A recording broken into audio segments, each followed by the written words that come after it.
I first came to Mountain Ridge in 1995, interviewed about doing a plan of restoration on the golf course. I grew up pretty close to here, but I had never really visited the golf course. I knew a little bit about it, but I was, obviously impressed. I had been practicing primarily restoring old classic golf courses for several years. I saw, many things I thought needed to be addressed.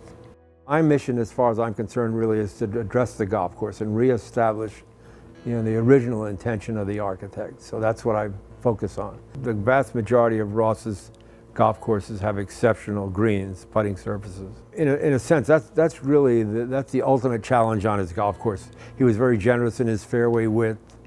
He kind of envisioned golf as two games in one. One was the journey from tee to green, and then the great game began when you were on the putting surface. See, and if you were close, you had the potential of making a birdie was significant, but if you're 30 and 40 feet away, you pretty much don't have a chance. The green structures and the putting surfaces are really among his finest. I think there may be a handful of other golf courses that have putting surfaces that are as beautifully sculpted as on this golf course. The golf course is presented from 60 yards out, the greens. And that's, you got generous fairways. It's the greens that's going to challenge players. 2016, we rebuilt the 7th green.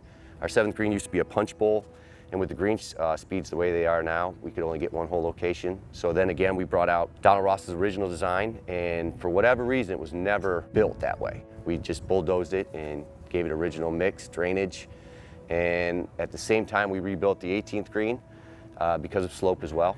We could only get one hole location, which I'm sure everybody will remember.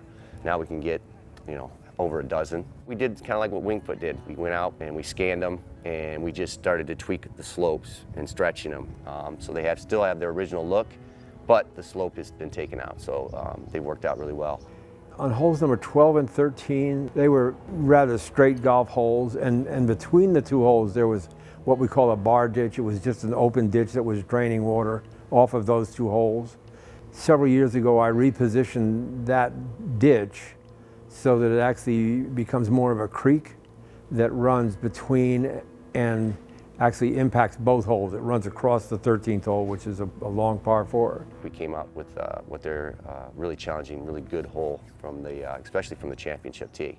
That was something I felt was necessary, even though it was a little bit of a change in Ross's original drawings, but I felt it was more of a good opportunity to make that particular portion of the golf course, strengthen it a little bit and make it a bit more memorable.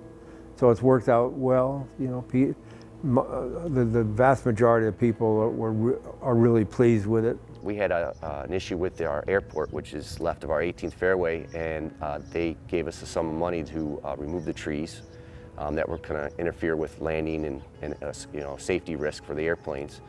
It just became a spectacular view. Spectacular holes. 10 and 18 are by far my favorite holes now, just because of the tree removal. I mean, this course has been, massaged over the last 18 years, definitely. And again, with Prichard, it turned out spectacular. So it's a magnificent golf course.